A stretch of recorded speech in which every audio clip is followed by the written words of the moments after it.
How's it going, everybody? So recently I've got several inquiries about the camera strap, the camera wrist strap that I use. It is a paracord strap that I made myself, and it's super basic and it probably won't take 2 minutes to make. I've had this for probably 2.5, 3 years, and it's still, as far as the durability goes, it looks untouched. It's a little dirty, but that's, I can see this being the last hand strap you ever use because it's just going to be that tough.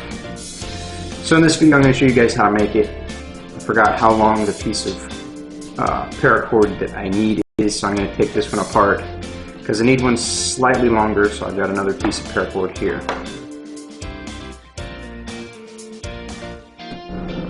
Alright, so there's the piece of paracord. This one was a little bit shorter than I would like it to be.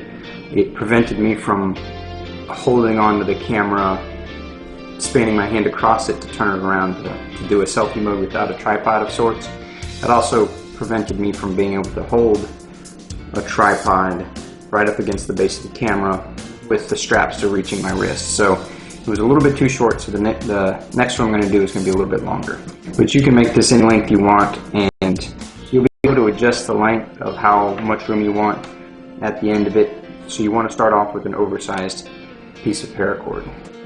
The old one that I've got is about 23 inches long, and the new one that I'm starting with, which I couldn't find my roll of paracord for some reason, so I'm using this piece, is a lot longer than it. There's the end of the old one. So I'm just going to leave it at full length and go ahead and get started with this. So here's the fast and basic part of it. You've got a loop. This goes on the camera here. You've got a slip knot in the middle. You've got a space for your hand to go through but not come back out of. And you've got just a regular single knot there at the end. It's pulled as tight as you can get it and flamed at the end so it doesn't fray. Here's how you do that. Okay, so what you're going to want to do is find the middle of your piece of string or rope, whatever it is, and move up one side about 3 or 4 inches. And right there is where you're going to want to do a standard,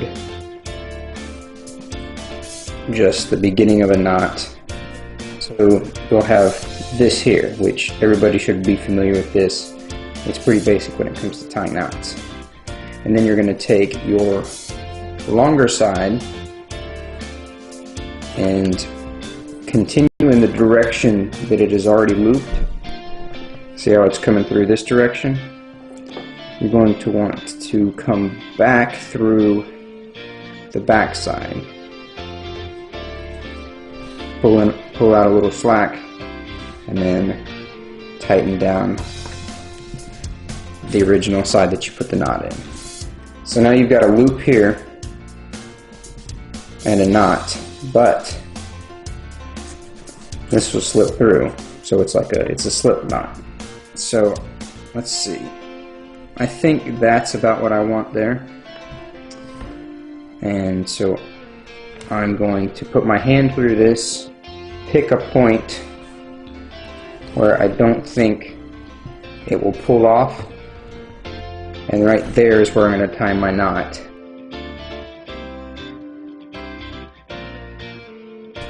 Okay, for this knot you're going to want to make sure that it is a nice and consistent parallel run with both ropes. You don't want them crossing over each other because that could compromise the knot, and this is the knot that keeps your camera from hitting the ground. So now to check it, you just put your hand through it and you try and pull it off. See, that's not tight enough for me. I need to move this main knot down a little bit. So that's how I like it right there. I like to be able to get my hand in it. It comes to about the end of my thumb, but it can't get past it. If it's pulling on it, it's going to be stuck. So, and that also makes it easy for me to grab it, spread my hand, and slip it back through. So once you've found the length you want, what you're going to do is just cut these off fairly close to the knot here. Give yourself about 1/4 to 3/8 of an inch to work with. And then you just take a lighter, and then you're just going to want to melt these until they kind of get a glaze that caps the end off. See that kind of mushroom cap look to it?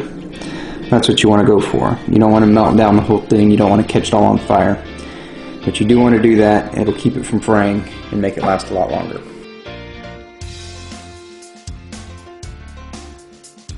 This end slips right through the camera strap eyelet, and you pull it through, and then the loop that's created there, you pull the entire rest of the strap back through that loop and pull it tight.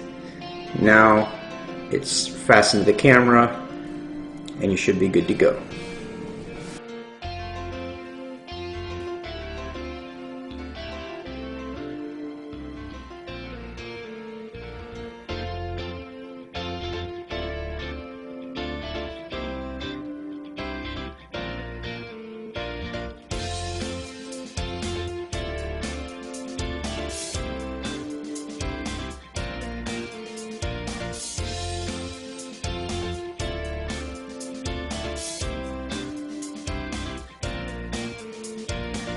I hope you guys enjoyed this video. Let me know down in the comments if you guys have made any of your own hand straps and how well they worked.